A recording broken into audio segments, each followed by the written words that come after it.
मेरे पास यहाँ पे कुछ एंट्रीज़ हैं और एंट्रीज़ में जो नाम हैं वो डुप्लिकेट हैं, ट्रिप्लिकेट हैं और इसके सामने यहाँ पे सेल लिखी हुई है। और मेरी रिक्वायरमेंट ये है कि जो नाम यहाँ पे 2 दफ़ा 3 दफ़ा लिखा हुआ है, तो जब लास्ट टाइम उस नाम को लिखा गया है और उसके अगेंस्ट जो वैल्यू आ रही है वो वैल्यू को मैंने फाइंड करके यहाँ पे लेके आना है। ये देखें, ये अली लिखा हुआ है ना, तो ये अली यहाँ भी लिखा हुआ है, यहाँ भी लिखा हुआ है, यहाँ भी लिखा हुआ है। लेकिन मेरी रिक्वायरमेंट क्या है कि लास्ट वाले अली की जो इसके सामने एंट्री है उसको यहाँ पे लेके आना है।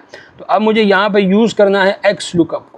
एक्स लुकअप को जब मैं यूज़ करूँगा तो ये लुकअप वैल्यू है अली, इसको सर्च करना है कहाँ पे, ये जहाँ की वैल्यू है वहीं पे सर्च होती है।